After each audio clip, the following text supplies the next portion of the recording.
We're at Seven Sisters, just outside the tube station, and I've no idea which way we've got to go to where we used to live. Okay, well today we went up to Seven Sisters because I thought that was a place that I had a very strong memory of my life with Jeff. One very particular one because I'd known Jeff at Cheltenham College of Art, and a year afterwards we both found ourselves going to Hornsey College of Art to do a postgraduate art teachers training certificate, PGCE, and we got a flat above a Jewish tailor's called Bemway's in Seven Sisters, and I just have some intuition that this is where we actually did live for some weird reason, and that there was a row of other Victorian shops and houses where these flats are now.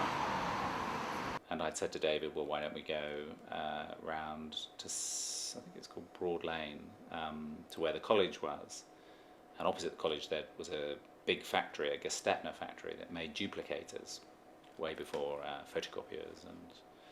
And this, it was always a bit of a bleak area, Broad Lane, up from Seven Sisters. So we walked down Broad Lane, and lo and behold, no college anymore. So where we used to live doesn't exist. Where we used to go to the cinema doesn't exist. Where we used to go for our salt beef sandwiches doesn't exist. But where we used to go for our egg and chips is this place. The kind of thing that was the most concrete and physical remembrance of our shared life together up there was the calf. So that had to be the thing that we took the photograph. I took the photograph of.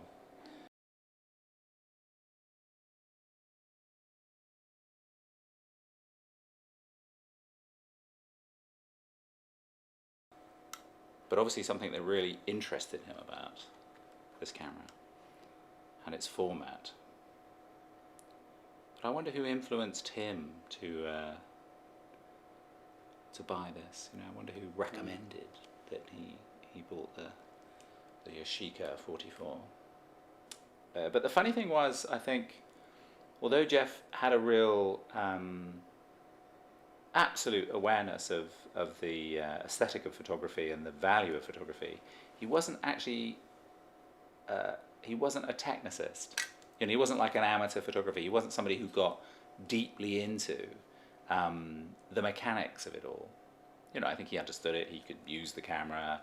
You know, he could develop and print negatives, but he didn't actually fetishize the camera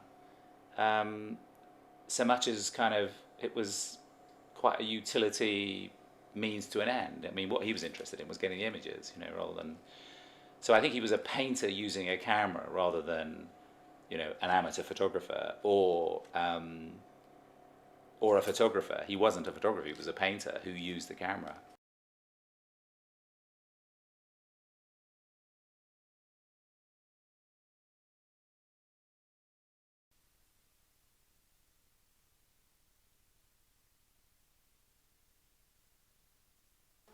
Anyway, let me talk about this camera, which is quite a beautiful camera. And yesterday we developed some film from it, which was extremely difficult because we had to start right from the beginning and mix up all fresh chemical and use a virgin darkroom, which was very small and very hot. What, the electric light, yeah? Yes, please. Oh, yes. Oh, it's a nice print there. I think, yes, we'll open up one more stop. The paper's not bad either.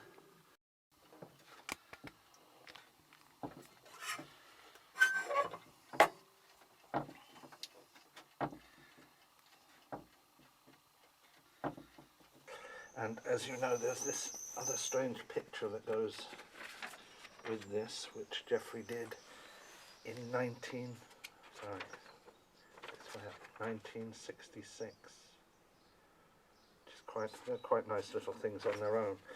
So what is the connection between them? Well, for me, it's a very strange thing, which is a Sufi idea, which is to do with the thing that is not there.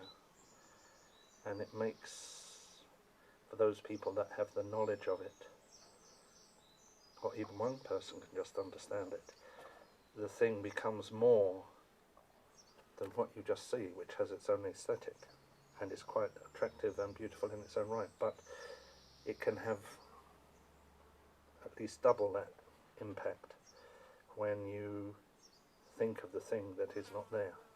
That, for me, encapsulates these two things. And you could look at these, and the knowledge that I have about them is that Jeffrey did this in Russia in 1966, at the height of the Cold War, when we were being told we've got 4-minute warning before we are annihilated and totally destroyed. He did that painting then in 1966, went to Russia as a young socialist, and must have been about the same time, maybe later, he bought this camera, and we've taken a picture here of what, for me, it's Mellis Crossing, which is just down the road. It's a railway crossing, but for me it represents, when I was 1966 I was in Italy, crossing the borders into Yugoslavia. They had crossing points just like this. It was the time of Checkpoint Charlie, all that stuff. So this, for me, brings back the memories of the Cold War. This, the same.